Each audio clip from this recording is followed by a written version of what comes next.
Welcome. My name is Nina Means. I'm the director for the Austin Community College Fashion Incubator. We are supporting the Small Business Week here in Austin with the city of the Economic Development Division. And we work very closely with economic development to create experiences for creatives, specifically for fashion brands, in terms of helping them with going from idea to scale. And so a lot of creatives are working on creating their brands or their labels or their collections, but they're not as familiar with what it takes to actually get the product to the store. And so what we're going to do today is talk a little bit about what we do here at the Fashion Incubator. You'll hear a little bit about our background, how do we even get to this point in Austin, and then what our role is. I'm going to introduce you to our team who helps with our, they really are leading our areas of education and product development and production with the brands that we work with. So you'll hear a lot more from them. And then we'll finish up with some question and answer about what's going on in our industry, as well as what's happening in fashion business overall, okay? So welcome. So at the Fashion Incubator, we were started with an agreement between the City of Austin, ACC, and Gerber Technology. We've got $13 million worth of equipment, hardware, and software here at the Fashion Incubator that helps us to serve our local fashion businesses. We are really all about educating, incubating, and accelerating, and the reason why is because about 10 years ago, about $86 million worth of industry was kind of discovered here regarding fashion. And so the city really wanted to support, how do we help grow this industry on purpose? How do we create more infrastructure, recruit more businesses, support more brands, growing here in Central Texas? And so this is a great opportunity for us to be able to support that mission, specifically for small business development, but also for workforce. So we work with a number of brands. We've worked with now 2 cohorts of our Designers in Residence program. We're about to open up the applications again for our next group of designers who are coming in. We work with about 6 at a time in that program. They do a very intensive curriculum that you'll hear a little bit more about. And then they continue on with us to work on selling their product and scaling and things like that. We've also done a lot of work with brands that are more advanced. We do work with brands that are trying to scale for the first time, so introducing to a global market for the first time. But if you're like, hey, I don't know if either one of those sound like me, we actually do start much earlier in the process. And so Macy's is one of our partners, and they've actually helped us to create a virtual series that helps creatives figure out if they really want to start a fashion label. So this is really kind of that early stage space that helps us to help, creatives to kind of check off those boxes of what does it take for me to go from, I've made a couple of pieces or I've got a lot of great ideas to now let me make an actual company. Let me build an actual fashion brand. So we do work with a lot of them. This is kind of how you'll find us. The Future Fashion is our 7-week virtual series. We incubate through our Designers in Residence program, and then we accelerate through our global exchange program. And then we also have what's called a kind of a workforce education series. So if you know how to pattern or you've already worked with products before, that's a really great place for you to learn how to go digital. So this is really all about going digital.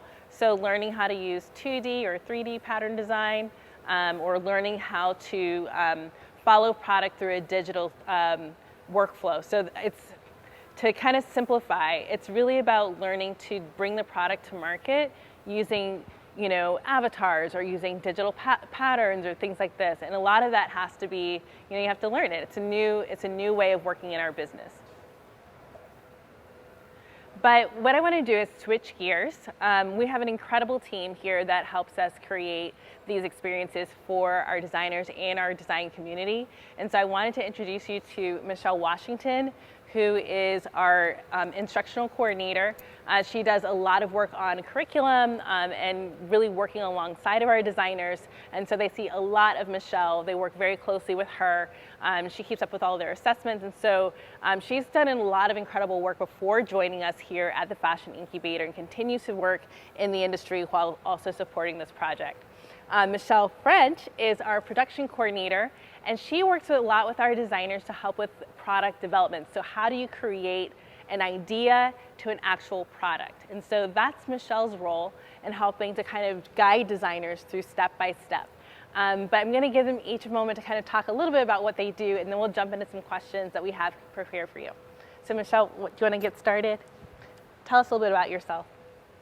So being the instructional coordinator means organizing not only the lifestyle massive schedules of so many designers with their brand. It's a fine balance. What happens is that they are already in the midst of catering to customers, but they also have to find the time to build their business and acclimate themselves into a true fashion industry. They've been navigating on their own, but when they enter the incubator, their whole world changes. Now they are gearing up to be in an area where they are scaling to serve a massive crowd. They have to learn the technology. They have to learn all the aspects of running a business, financing a business, finding their brand voice. And these are challenges that they hadn't had to address before.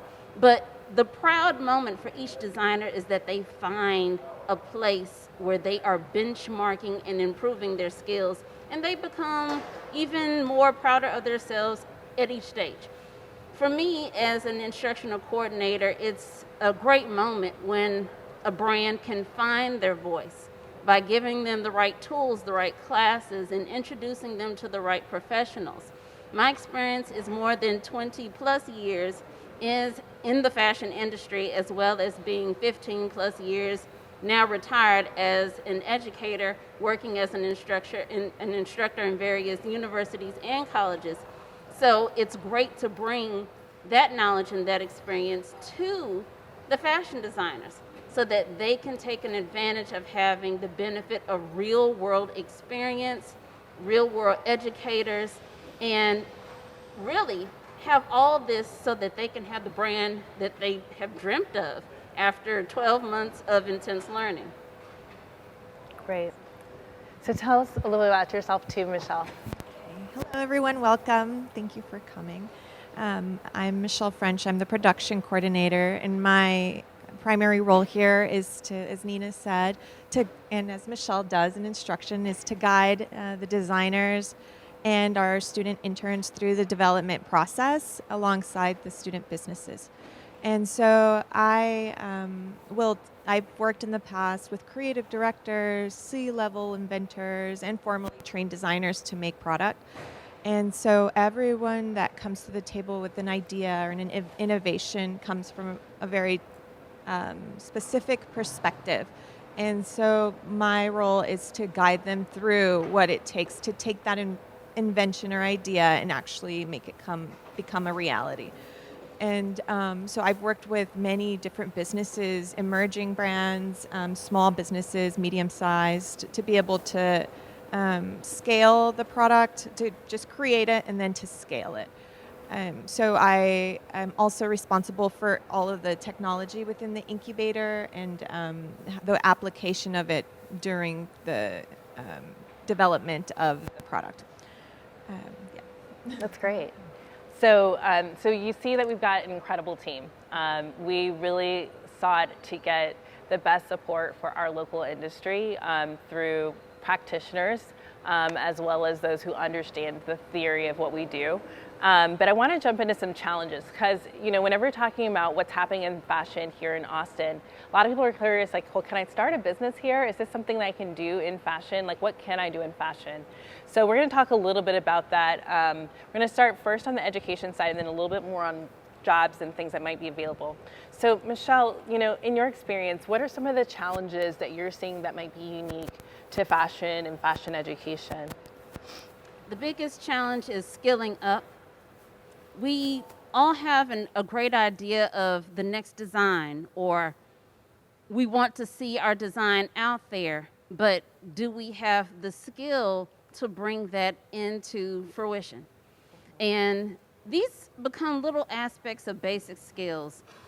Sewing, some would say even the hand drawings, And those used to be the utmost challenges, but now we do have people who are specifically fantastic, and that is their main skill, and we can hire and delegate. But when you start in the incubator, it's not only having some of those basics established, it's knowing how to bring that in, to make your product better.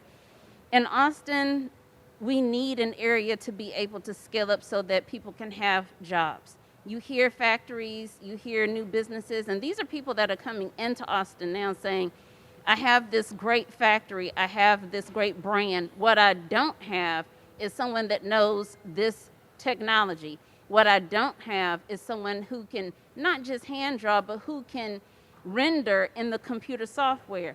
What I don't have is someone who can help sew on the product line, or even help us with a sample, or who can be a technical designer or have technical design skills and knowledge to be able to talk to my factories.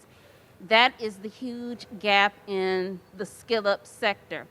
We address some of those needs because people know that by partnering with Gerber Technology, we have the ability to help people to learn what they need. Not only do we have classes for our designers and residents, but we have public sector classes.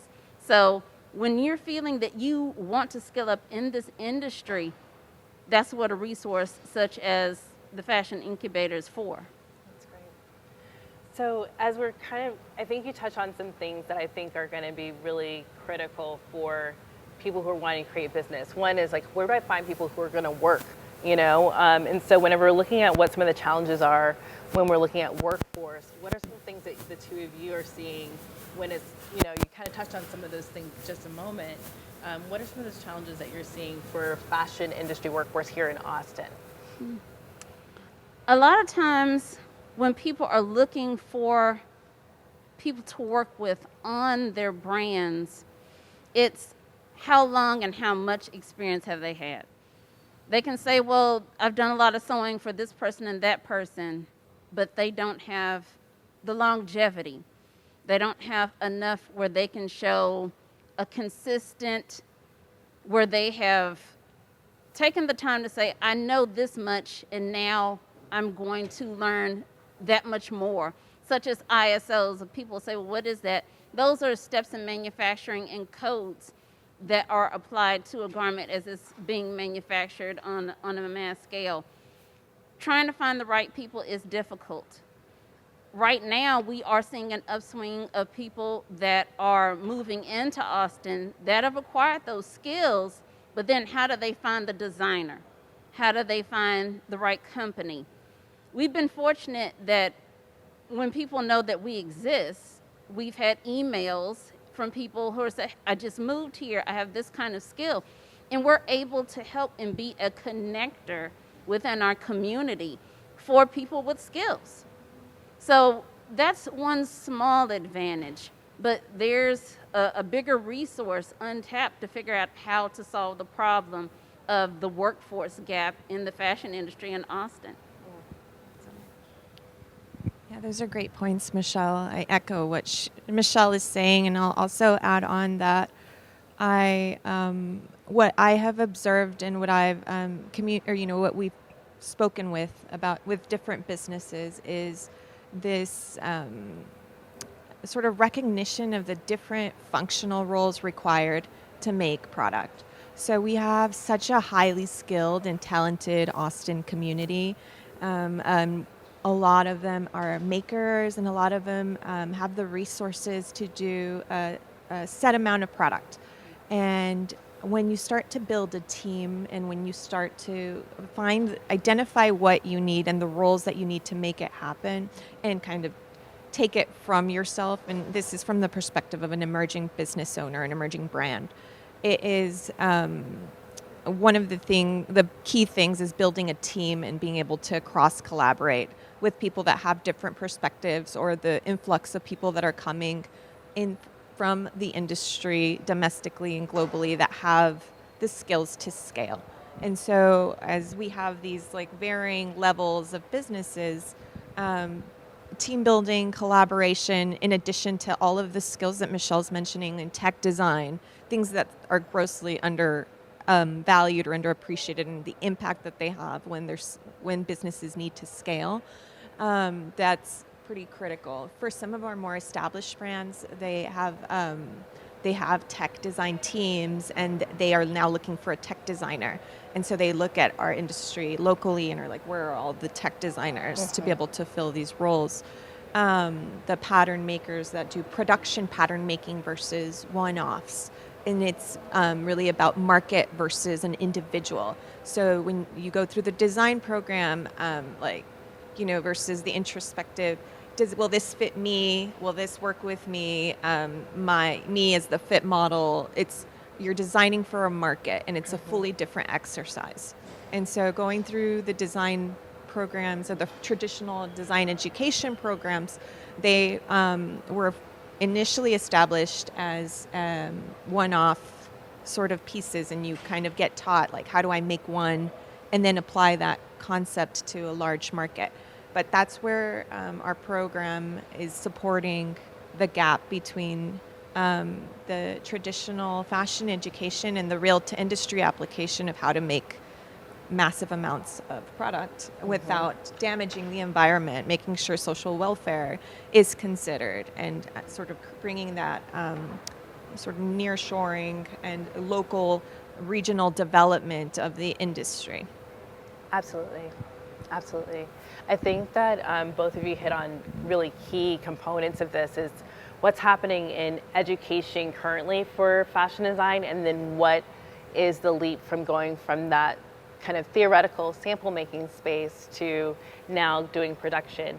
Just to understand who's here, would all of you kind of associate as being creatives or creative businesses or interested in creating a creative business? Are you industry or interested or curious about fashion in Austin?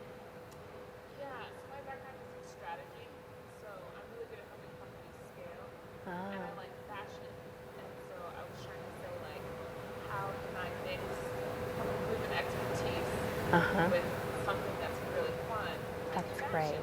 I love it. We need you. We do. See how I can plug in and help. Like, I can do stuff like 18% profit increase in 2 years. Okay. Excellent. Well, yes. So stick around. Stay around. We'd love to talk with you. All right. Oh, okay. Nice. That's mass marketable. Very much so. Yes. That's very mass marketable. Yeah, absolutely. Excellent. So as you guys are probably going through this process, you may have been finding some challenges of identifying who am I going to work with? Who can I work with locally? Where can I plug in for various parts of our industry? I think that's one thing that people don't always understand is that workforce in terms of fashion in Austin, fashion in general, there's a lot of different people who work throughout our business. And so you need someone who's working strategy, you need someone who's working in merchandising and marketing, you need a good designer, you need great technical designers. And as we're trying to become more sustainable, more environmentally friendly, like how are we making those shifts in terms of the types of jobs that are available for that?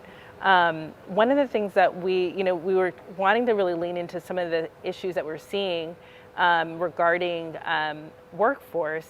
But I think that we're seeing that workforce moment kind of spill over into production and manufacturing. So whenever we're looking at kind of this shift, from the way that we've traditionally worked into these new spaces that we're possibly working, maybe some lack that we have with workforce, what are some of some unique challenges you may be seeing, Michelle, on production or product development with brands here in Austin?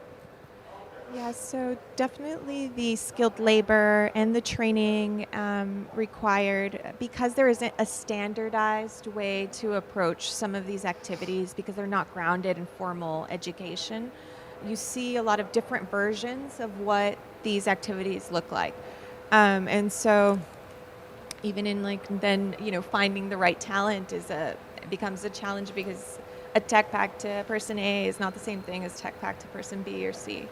And like even identifying how critical a tech pack is. So I think we're at varying levels of this educational spectrum. So when we get to development and to production, it's laying out what makes the most sense for the business, where they're at, and laying if it's an emerging business, laying a really great technical foundation, or a foundation anchored on the market, anchored on their design research, anchored on their specific vision for what is missing versus another X, Y, or Z product. And so starting with the idea to be able to get into development and into production. So like making sure the idea is fully developed and being able to support people, because you could say, I want to make a shirt, and then you can make a shirt, but does it then, like if you go and make 500 of them, are you going to sit on that inventory? Or are you going to move forward? And so for emerging businesses, it's where to invest the resources and sort of the balance of that, and testing markets and their ability to get to market quickly. So being able to go through development in the set timeline to be able to get the revenue they need to continue to develop or continue with production.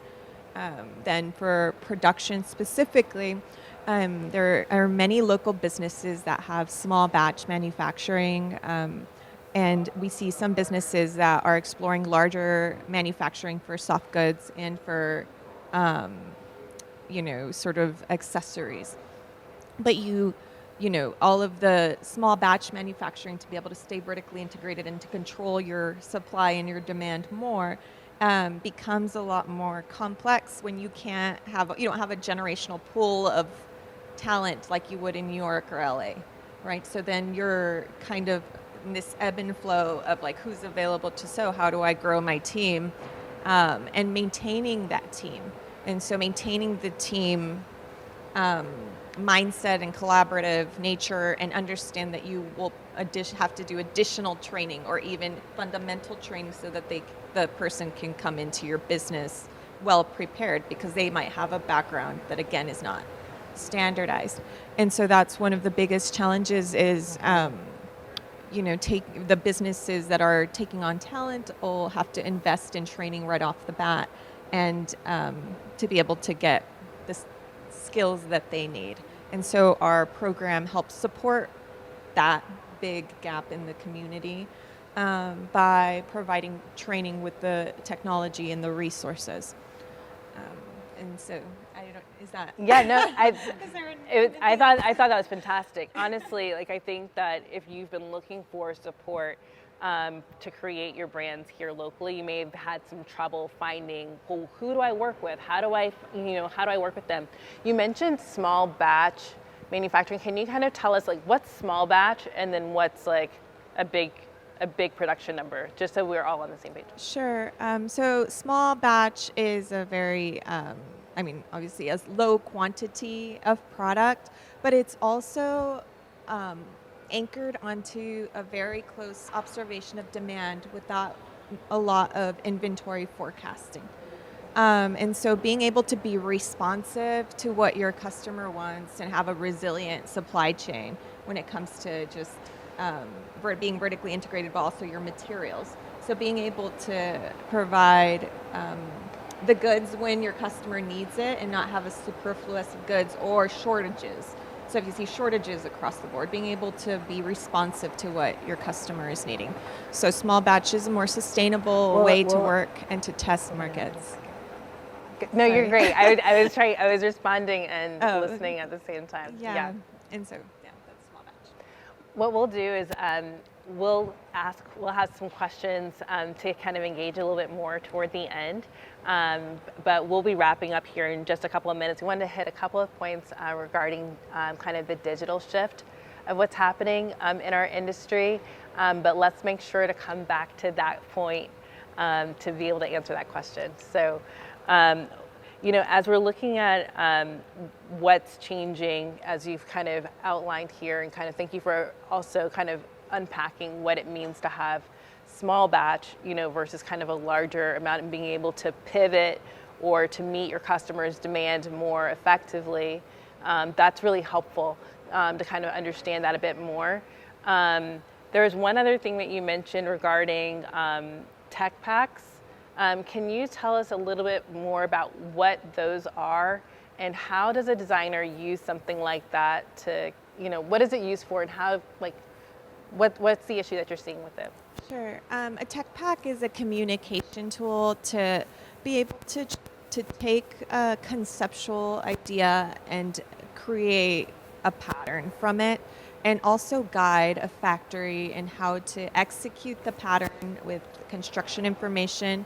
It has all of your bill of materials, so all the materials that go into it, not just fabric, but trims, notions, any sort of labeling, everything that's required at an international standard level. And so it is, I've often encountered designers that'll just jump into the pattern and try to get the pattern as quickly as possible, which is sort of the template for the garment to be able to cut it.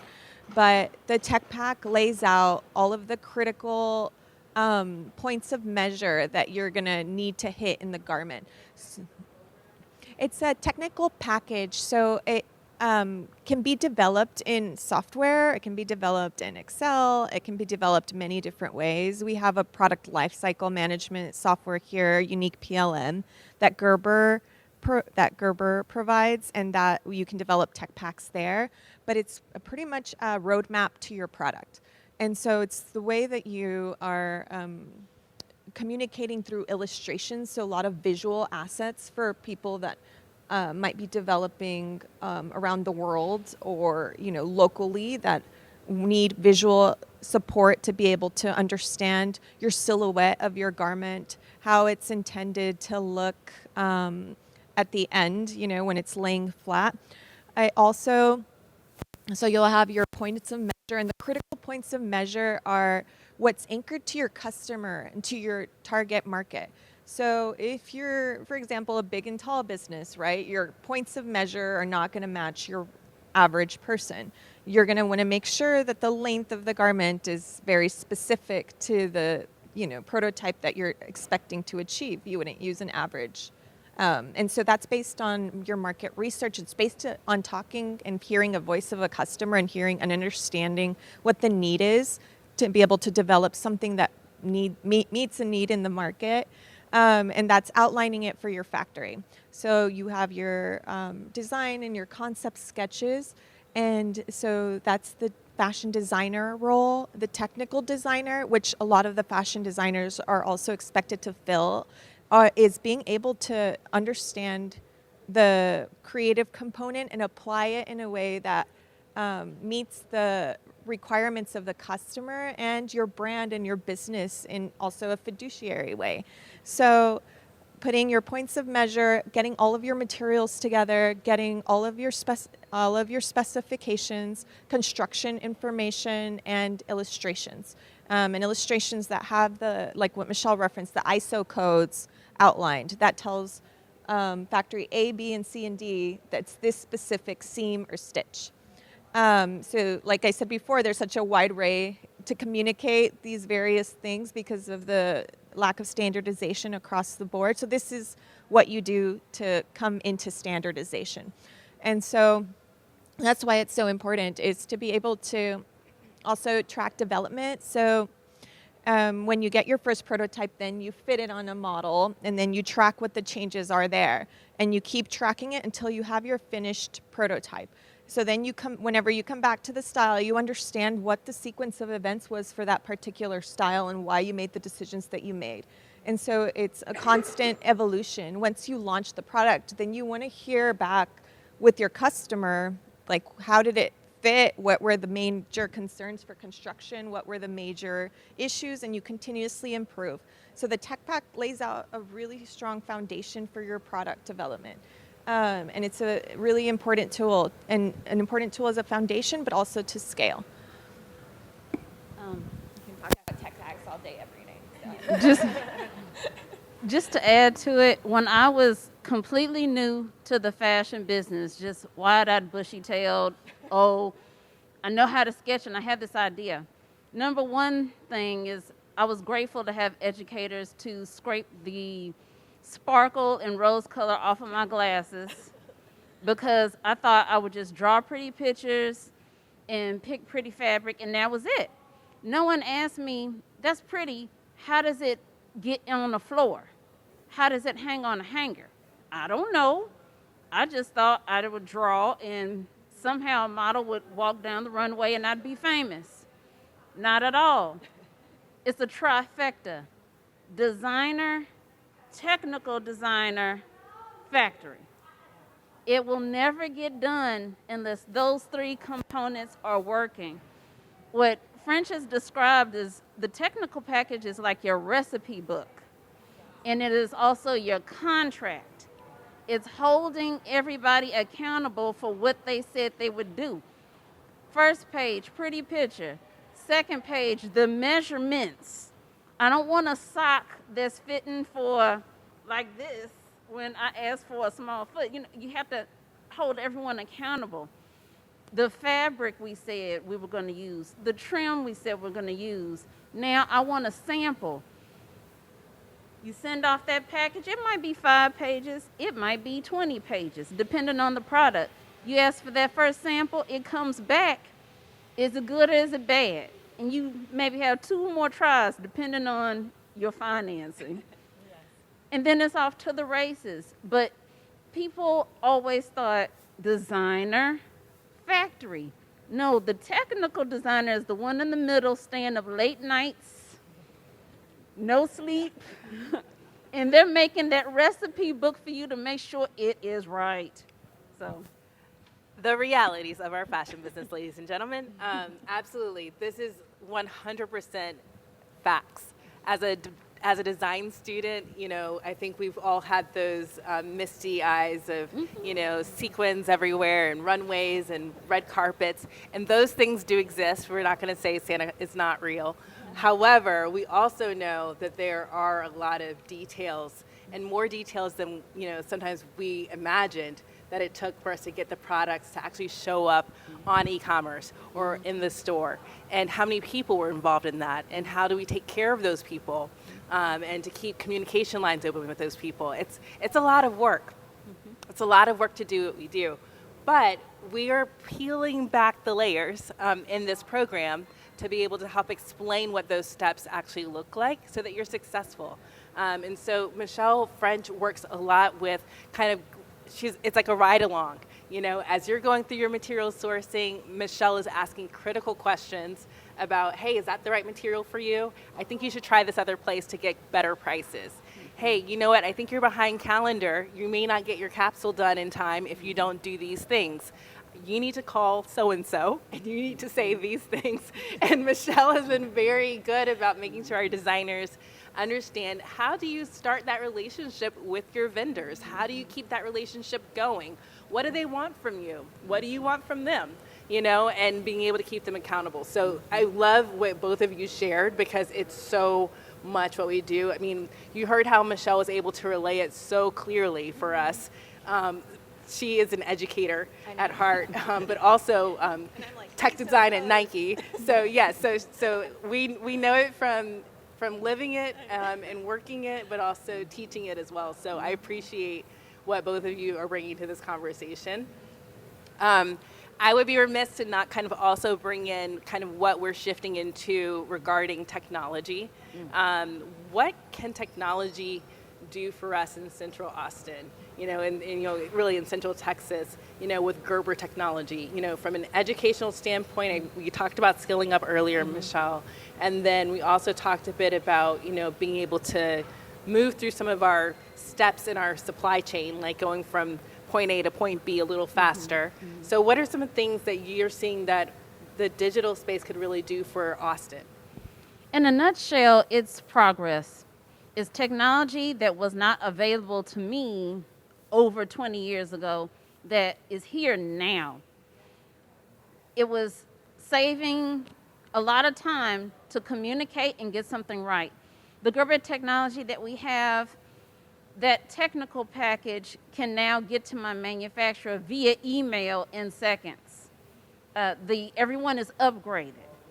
That technical package is helping to get the colors right, whether it is by Pantone or hexadecimal numbers. It is getting the comments correct.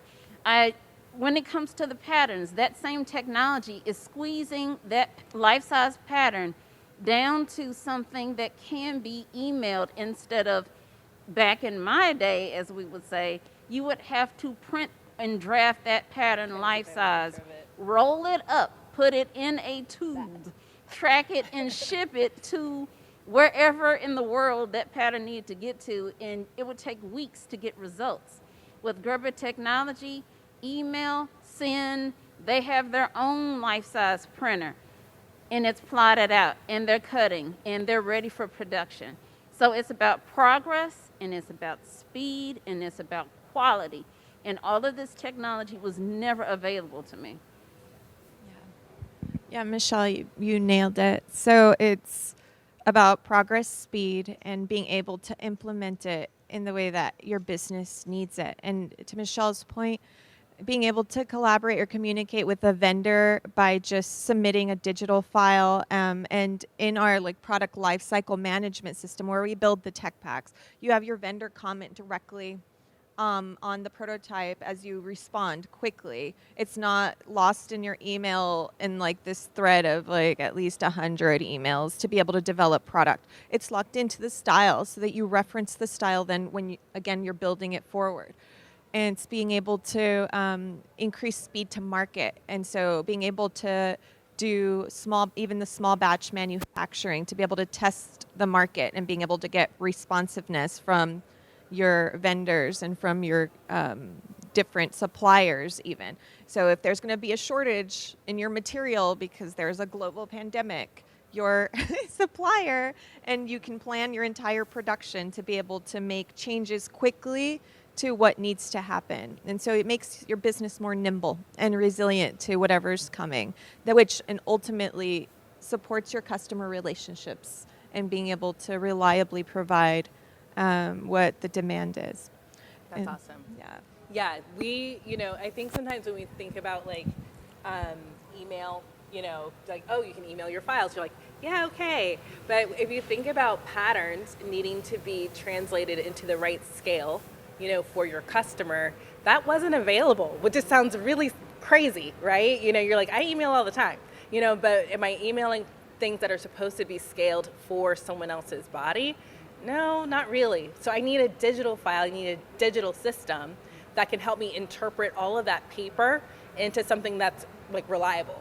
And so now that I have those things, I can kind of use those to communicate more effectively with all my vendors, and everyone's on the same page now. We can make a digital file update, and it's shared in a kind of a common space, as opposed to things being done kind of, having to send it back and forth. This is carbon footprint, right? I've got to ship it back and forth. I've got to test a bunch of samples. Now you can do things with, we have a program that we do it's an educational series that allows you to learn about 2D, 3D, technical design. We also do one specifically on the product lifecycle management software platform. That's where you can learn more about tech packs. But this is really where you learn how to create those digital files that can be shared. Those 3D patterns can actually be sewn in the computer. So if you think about what's happening with avatars and being able to test products on an actual form inside the computer, before you even cut your material, before you pay someone to make a sample, before you do any of that, you're able to take care of that in the computer first, and then go to cut your material, then go to cut your stuff. So what's great is that now, instead of you spending all this extra money on sample yardage, which is just test material to make sure it looks the way you want it to look, you can take care of that beforehand. So, with the 2D program, you have your pattern, and it can be changed, curved, manipulated, whatever you need to do, including grading that pattern that you set there with the paper, the oak tag, as we used to say. It's done right in the system virtually. Then you move over to 3D, which is taking an avatar of a model, whatever dimensions for the model that you've keyed in, The system has a library of fabric textures, well over 1,000, from denim to leather to a georgette, a silk, all of those. So when the pattern that you drafted in 2D is now translated into the fabric that you've chosen, and it'll behave that way, you're able to virtually sew it. So you will see the seams coming together in 3D going on the actual model's body. And you can see where it's too big, too small, too short. Instead of paying by the hour for a fit model. Most fit models are between 200 to 400, depending on how popular they are, per hour to try on your sample. This avoids that. Exactly. So there are a lot of jobs in our industry. You could be a fit model, you could be a lot of things. But you're right, it's like that process is so costly just to get through those steps. I think did you have a note you wanted to? I saw you with the microphone, Yeah. so let me give you a minute and then we'll open up for some questions. I mean, I'm going to echo with Michelle. I think the 3D is the most, probably the biggest advancement that we've made as an industry. Because we don't have materials that are homogeneous, like Michelle described, leather, silks or so, to be able to stitch them up and test them without having to go through that process also reduces a lot of waste. So technology is like the biggest proponent for sustainability, right? And we all know, like, integrating digital systems in time, resources, people can be more focused with what they're doing with their time and to be able to develop. And so these activities like paper, anything, and shipping and receiving and all of those smaller movements that happen within the entire process kind of get eliminated. And you're spending time with the creation or spending more time with being deliberate with your skill set. And so 2D, 3D, PLM are some of the major components that we have here at the incubator. Excellent. Well, I think that we've come to time. I can't believe the time has already flown by so quickly. We really enjoyed our time with you. If you guys are wanting to catch up with us, the best way is to reach out to us over our email or to follow us on our social handles at ACC Fashion Incubator, or to send us a quick email at fashionincubator@austincc.edu. We love connecting with our community, and for those of you who've kind of said, hey, you know, I want to be more involved, I want to connect, I'd love to get a chance to speak to each of you before you leave today, and to be able to, you know, also connect with the team here. I think there's definitely some very clear connections from some of the things that we heard today, so we'll want to engage that way as well. So thank you so much for coming. This is ACC Talks Fashion Business for the City of Austin Small Business Week. Thank you. Thank you.